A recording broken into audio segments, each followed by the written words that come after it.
Hi everyone, this is Dango from Rocky Valley server. In this video, I'm going to talk about the sequence to awaken your characters. So basically, awaken is like two-step awakening. The first step is to get 6 cost. The second step is to get their 3 cost skill. So first, I want to kind of talk about the sequence of getting 3 cost skill. So the first batch of 3 cost skill are already available. So they are Rachel, Luna, Matthew, and Glory and Layla. So I think all of the 4 characters have a very good 3 cost skill. If you run those characters as your main team, or you run them, or you run those characters in PvP battle, I recommend you to slowly awaken, like completely awaken all of these 4 characters. And then the second batch is Leon, Estiel, Cherry, and Chris. Those are also very solid 3 cost skill. So but I don't really recommend people to 3 cost Cherry, because Cherry is still a main PvE focused character, and I think Cherry is already very OP without a 3 cost skill in PvE. So, but the other characters, I think if you use them in PvP battle, you can 3 cost those characters. And then the third batch is going to include a lot of OP characters, so that will be Whaler, Juggler, Sumeri, and Sonia. Yeah, so Whaler is actually yeah, very strong 3 cost skill. Juggler is just insane. Yeah, it makes Juggler equally as important as land use. And then Sumeri get a very interesting 3 cost skill as well. Sonia gets a very strong and powerful 3 cost skill, and this is actually making Sonia even stronger than Leon. The first batch is going to be Angelina, another strong 3 cost skill. Land use, very useful 3 cost skill. Liffany is pretty interesting 3 cost skill, but I don't really recommend players to put resource on Liffany. And then Haiyan, yeah, Haiyan's 3 cost skill introduce a region effect in this game, which is kind of interesting but not super strong. So let's talk about the awakening sequence. So before like characters get their 3 cost skill, awakening the character means you will have 1 extra cost for the character. So this is also very important. As I said, the first 3 cost batch characters, like Rachel, Luna, Matthew are both all very OP. Matthew is going to be the key characters for summon strategy. So if you plan to use Yusuke, Gizlov, Akaya in the future, then Awakening Matthew is definitely a must. So yeah, it's just keep in mind you should have a plan on who you're going to use in the future. Remember, there are only going to be 6 characters that you can awaken per month, assuming you have no difficulty clearing the Eternal Temple and also level 70 Bond Realm. So assuming that you can maximally completely awaken 6 characters per month. So after 3 months, this is going to be 15 characters. So it's just keep that in mind. You cannot awaken all of the characters. But as I said, the first batch of the character that has 3 cost skill, I recommend you to awaken Rachel, Luna, and Matthew. If you're a big fan of Glory and Layla, you can awaken them as well.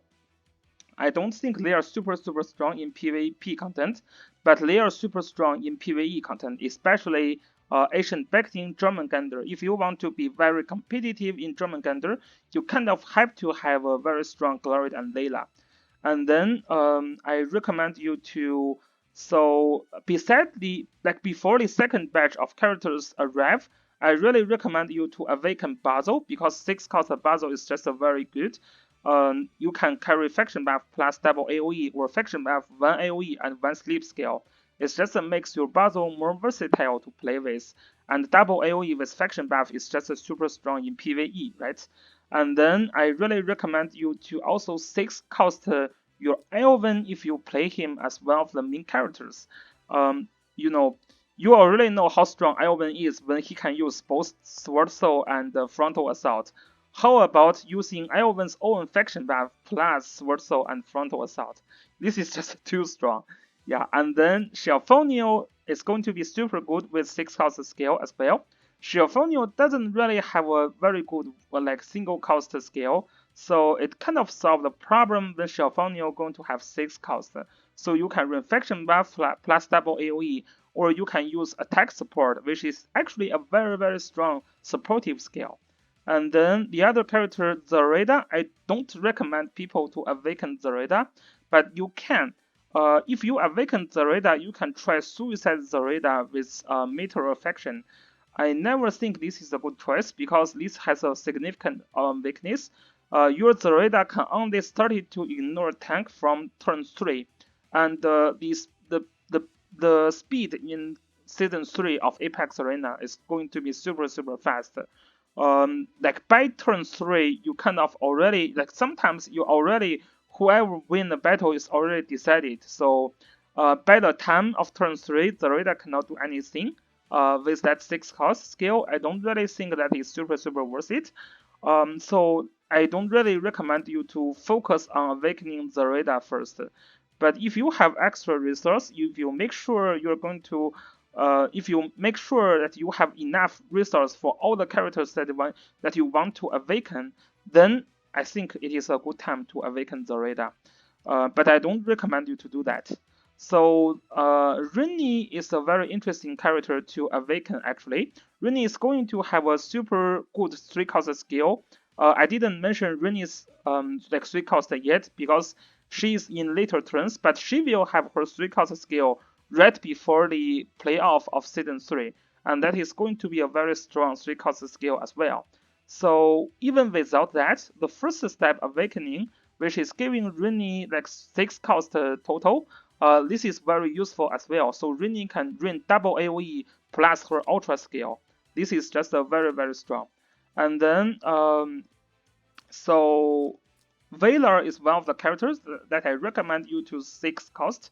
You are really here that Valor is going to have a very strong and powerful 3 cost skill. But even before that, Valor always have trouble to bring a single single cost skill. So if you have like 6 cost, Valor can bring the technical retreat and also the mass kill and dispel together. So this is very OP. Gizlov is one of the characters that I never recommend people to awaken, not until he got his 3 cost skill. It's just his summon skill is a first cost skill, like 1 cost skill, and you will never be able to get rid of that. So this just basically makes Gizlov's it's just a 6 cost. Gizlov is meaningless. Joshua, you should 6 cost your Joshua if you use him as one of the main characters. And actually, I think his sequence is actually pretty high because Joshua can carry faction buff, which is one of the strongest faction buff in this game, plus double AoE. That's just a super OP. And Yusuke, you don't need to awaken Yusuke until he gets his awakening skill.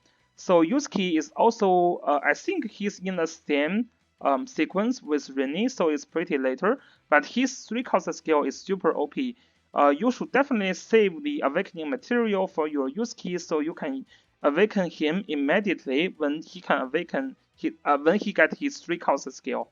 But you don't have to awaken Yusuke before that.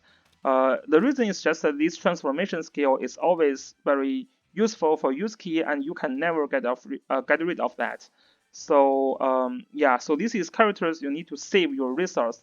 Matthew, I already said, if you want to play Yusuke game, if you want to include Matthew in your box, or like when you play PvE even, you should 6 cost your Matthew. So if you really enjoy playing Leon in this game, you should definitely go into 6 cost Leon. Leon got a very interesting 3 cost skill, and even without the 3 cost skill, 6 cost Leon, you can bring Chivalry plus 2 aggressive skill, which is also very good. Angelina has a very good 3 cost skill. So Angelina is basically the 4th batch. So I don't really recommend you to awaken Angelina for now. Just have enough resource, and when Angelina gets her awaken skill, so you can awaken Angelina immediately.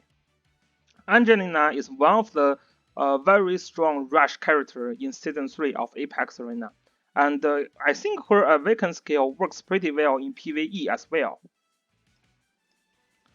So I don't really recommend you to 6 cost those characters. Let's just check Sakura. I think Sakura is one of the character you can awaken as well. I don't think she got her 3 cost skill yet, but 6 cost Sakura is going to be more versatile. Yeah, so that is a good choice if you do want to run Sakura in your box. Sonia is one of the characters who got a super strong 3 cost skill. And she used to be not super good in Langrisser Mobile, but yeah, much better after she got her 3 cost skill. So actually, I already have planned to include Sonia in my extended box. So I'm definitely going to awaken my Sonia. Yeah, so it's just I'm not going to do that before she gets her 3 cost skill, which is I think she's the third batch. So we just need to wait a little bit before she becomes super OP. And besides that, let me see if I missed anything. Reinforce. I think reinforce, if you plan to use reinforce, you need to run a 6 cost reinforce because this just provide him more AoE that you can use. Double AoE plus air slash. That looks pretty OP. Yeah, but maybe not because this Sonic Blade is also very important. Yeah, so maybe not reinforce. I'm not super familiar with him yet, but at least at this stage, I think you don't need to 6-star your reinforce. So this is basically all I want to talk about. I don't think Silver Wolf got a very interesting 3 cost skill yet, so no plan on that. Chris got a very decent 3 cost skill. If you do use Chris, you should awaken her. But yeah, but she's not super strong, so I'm not super sure. Alastral. These characters I have mixed feeling. She don't have 3 cost skill yet, but I think awakening Alastral will give you more choice. Alastral is going to be a very strong character in season 3 of Apex Arena. You guys can see I only summoned 1 copy of Alastral, but I'm already farming her shard, and I'm going to have a 6-star Alastral by the playoff of season 3. Season 3 is very long, it's basically a 3-month season, so you have enough time to farm a 3-star character starting from now. So Alastral is included in my plan, but yeah, I think you need to 6 cost her scale. I'm going to do that when I finished my other characters. So yeah, this is basically the sequence of my recommendation. So basically, the first wave, I think you should get Luna, Rachel, and Matthew if you plan to use him. And then I think it is also a good idea to awaken Basil, awaken Iovan, awaken Shelfonio, awaken Rini. If you already have extra resource according to your calculation, then you can awaken Zareda as well. But I don't really recommend you to do that. You can also awaken Whaler, you can awaken Joshua. You should awaken Yusuke when his 3 cost skill comes. You should awaken Leon if you use him. You should definitely awaken Angelina, and you should really build your Angelina. You can see my Angelina is going to be 5-star tomorrow. And Omega is the other characters that I'm farming. I don't think you need to awaken your Omega though, because he really needs the passive skill, right? This is the key skill of Omega, so you will not be able to, like you will never awaken your Omega before he gets his 3 cost skill. Kumara actually needs the awakening skill as well. So if you do plan to run Kumara, which I actually think this is a good choice, then you need to awaken Kumara. Estiel, oh yeah, I forgot Estiel. Estiel is in second batch, and Estiel's 3 cost skill is super strong and interesting. You should definitely awaken your Estiel if you run your Estiel. She's going to be in my box actually for season 3. So that's a very interesting character. Lading, yeah, sexy Lading. Lading got his 3 cost skill pretty late, so you don't have to awaken your Lading for now. But later, when Lading got his 3 cost skill, you should definitely awaken Lading. If you plan to run Lading. Lading actually got a very strong 3 cost skill in my eye. So that's pretty solid. But this is not in high priority. You should not 6 cost your Lading for now. Cherry got a strong 3-cost skill, but I don't think you need to do that. If you run Cherry, she's already strong without that. I mean, she is mainly a PvE unit, so I think she already do pretty well in PvE without 3-cost skill. So I don't really recommend you to awaken Cherry for now. There is limited resource, so you have to make your decisions. Stigma, I don't really recommend you to awaken your Stigma because this Ranger's Heart is the key skill for Stigma.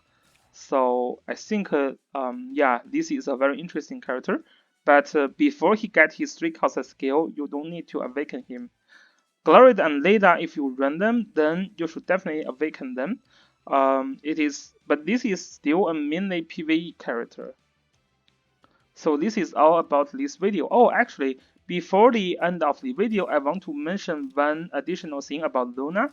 So this Luna, this Wind God Realm can aid additional mobility of all the units that has basically that is not flyer, right? So you cannot increase the mobility of Rachel and Luna. But there is a trick. If you bring an infantry, not an infantry, but if you bring a non-flyer troop for Rachel and Basil, for example, Skeleton Knight for Basil, then you can actually apply this Wind God Realm buff to Basil. So this can make your Basil have 5-spot mobility. So it's just pretty interesting because if you use like Skeleton Knight on Basil, Basil can actually be very tanky against Omega and Zareda. So this could be a very interesting choice to make. Just yeah, this is just a kind of a reminder that you can take advantage of this trick. So yeah, this is all about this video, and I hope you enjoyed it. If you do enjoy it, please hit the like button and subscribe my channel. Thanks. Peace.